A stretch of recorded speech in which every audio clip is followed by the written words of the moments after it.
This church we've just pulled up in front of with Hetty is wrong. So we've driven by this church thousands of times, and every single time I've looked at it, I've thought, that's just wrong. There's just something wrong about it. Hi, I'm Brendan, and this is Hetty, our 60-year-old split-screen VW campervan. Today, we finally stopped, and what we found out, we were totally amazed by.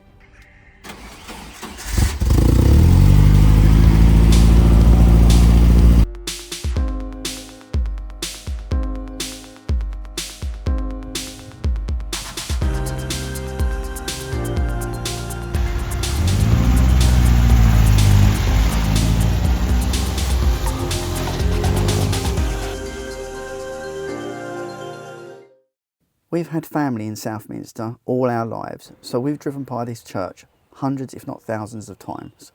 It's massive. Southminster is a tiny village.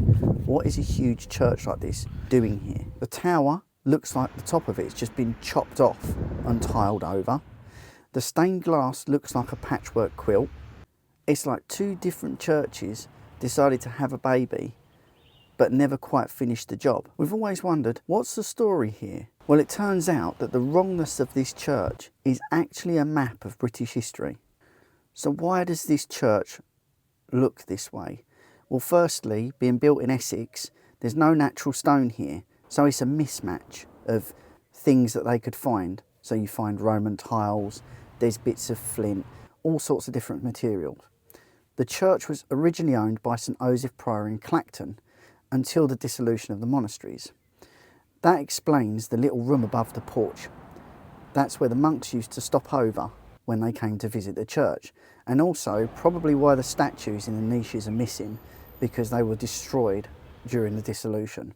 There's also a stoop in the porch from this era, but that doesn't explain the massive transepts and the enlarged east end, none of which matches the older original church, and also the weird sundial on the other side of the church with the date 1814 on it. The real mystery starts with a man named Reverend Alexander Scott. He was the man who enlarged the east end and added the transepts and the sundial to the church.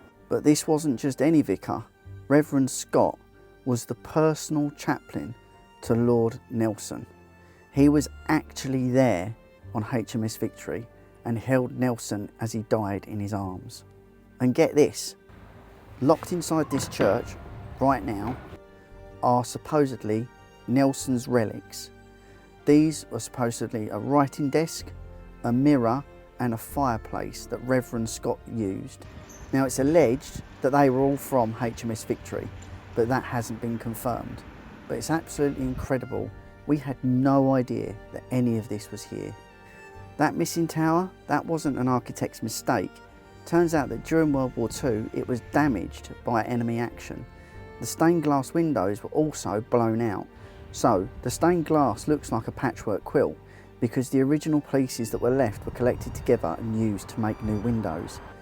This building has been built, damaged and rebuilt time and time again throughout British history.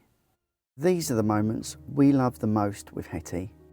Finding places that we've driven by with her thousands of times over the years, discovering they're full of pieces that link them to our greatest stories. After losing our parents, Hetty became our way of slowing down, of finding meaning in these places that most people just drive past every day and don't give a second thought. Sometimes the best discoveries are hiding right in plain sight, which makes them even more amazing.